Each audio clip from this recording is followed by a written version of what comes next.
The Valderan Armada had never known defeat.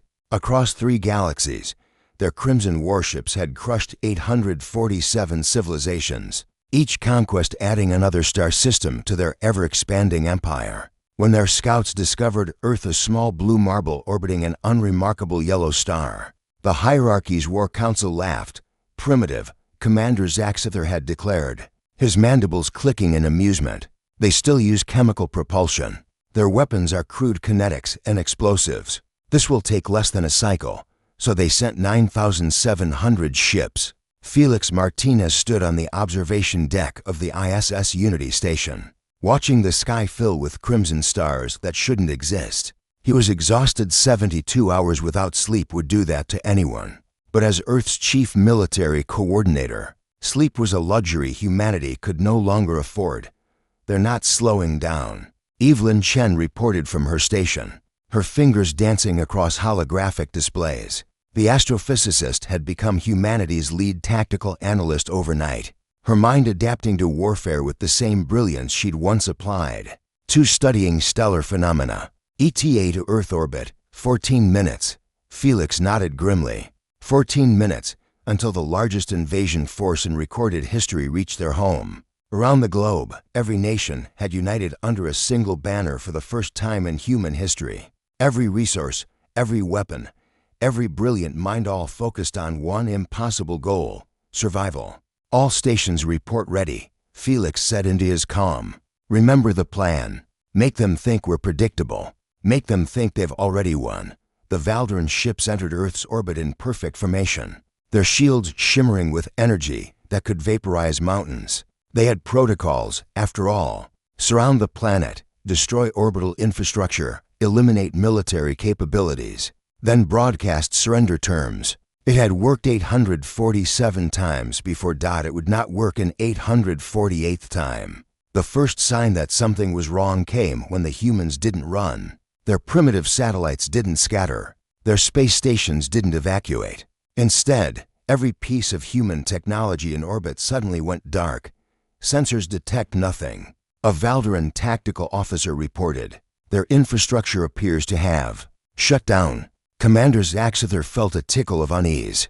In 847 conquests, prey species always did the same things. They panicked, they fled, or they launched desperate, futile attacks. They never went silent.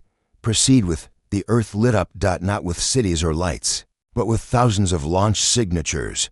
Missiles crude, primitive, chemical-fueled missiles erupted from every continent, tens of thousands of them, filling the space between Earth and the Armada like a swarm of angry insects. Zaxither almost laughed. Kinetic weapons against shields that could withstand plasma cannons? It was absurd. Then the missiles detonated, not on impact, but in perfect spherical patterns round his fleet.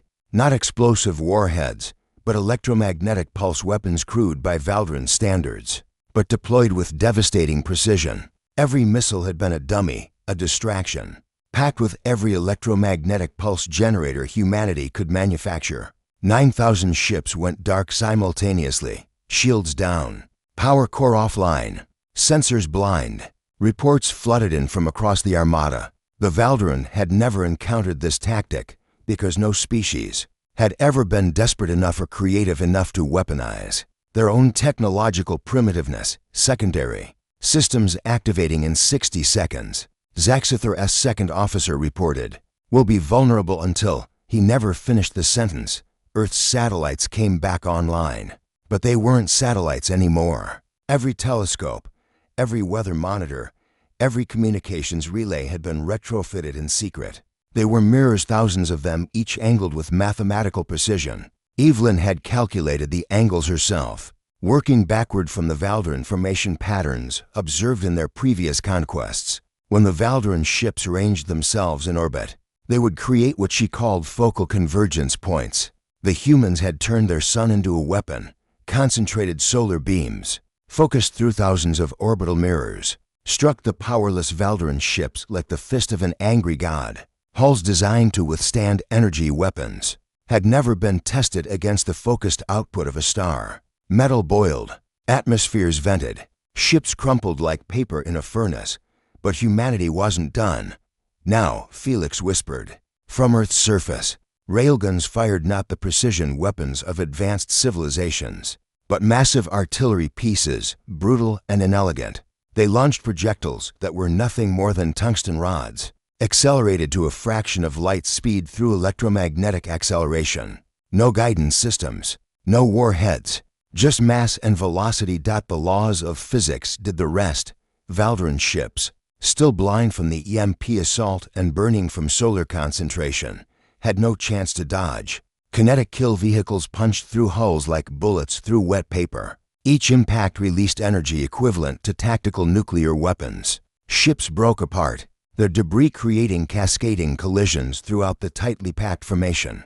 In 8 minutes, 9,700 ships became wreckage, but 17 ships had been on the formation's edge. 17 had reactivated their systems fast enough. 17 translated into faster than light and fled.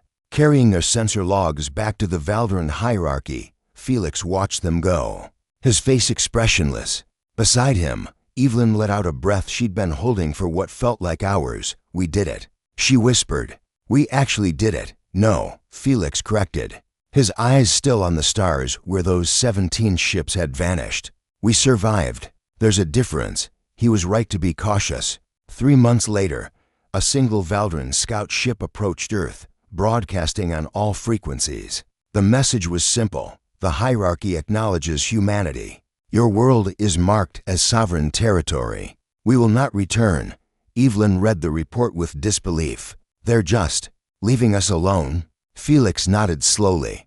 They learned what we've always known, that the most dangerous thing in the universe isn't the strongest predator. It's the cornered prey that refuses to die quietly. Humanity had won not through superior technology, but through something the Valdaran had never encountered in 847 conquests. The desperate ingenuity of a species with nothing to lose and everything to protect. They had sent 9,700 ships to conquer Earth. Only 17 returned, to tell the tale of why humanity would never be conquered.